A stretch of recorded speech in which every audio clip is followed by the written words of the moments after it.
Matzah zushanu ochlim al shumma. Cette matzah que nous mangeons, pourquoi la mangeons-nous? La Haggadah de répondre, c'est en souvenir de la pâte que nos ancêtres n'ont pas eu le temps de laisser monter lorsqu'ils ont quitté l'Égypte. Or, cet enseignement est étonnant pour deux raisons. Tout d'abord parce qu'au début de la Haggadah, on avait dit « Ha lachma anya », voici le pain de misère. C'est-à-dire que la matzah était désignée comme le pain de l'esclavage, le pain que nos ancêtres mangeaient lorsqu'ils étaient en Égypte. Tellement accablés de travail qu'ils n'avaient pas le temps de laisser monter leur pâte, ils étaient obligés de l'enfourner et de la consommer avant que la pâte ne monte pour se remettre au plus tôt au travail. Et à présent, on nous dit que la matzah, c'est le pain de la liberté.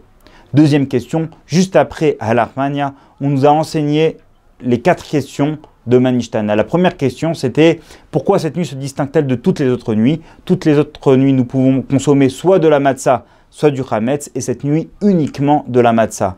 Or, à cette question, on n'a pas répondu jusqu'à présent. On nous a raconté comment les bénis Israël sont devenus esclaves en Égypte. On nous a raconté comment Hachem nous en a libérés grâce à des miracles et des prodiges.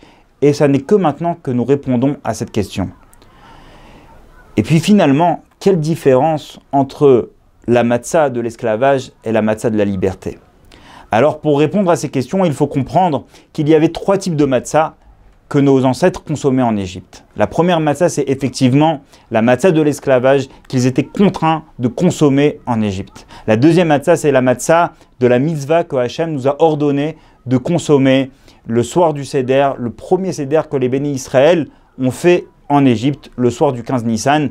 Hachem leur a demandé de débarrasser leur maison de tout le chametz, de consommer l'agneau pascal, de consommer les herbes amères et de consommer la matzah.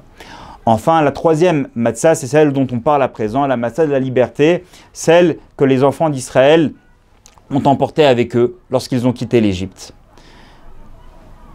Quelle différence finalement entre ces 3 matzot?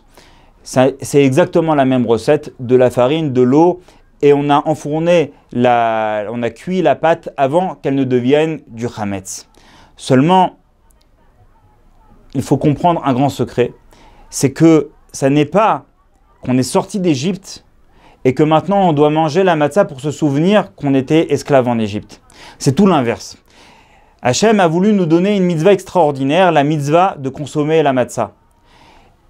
Le problème, c'est qu'on ne pouvait pas comprendre toute la dimension de cette mitzvah tant qu'on n'avait pas été esclave et tant qu'on n'avait pas été libéré d'Égypte. D'ailleurs, on sait qu'Abraham Avinu lui-même consommait la matzah, mais il lui manquait une dimension car il n'avait pas lui-même goûté à l'esclavage et à la liberté.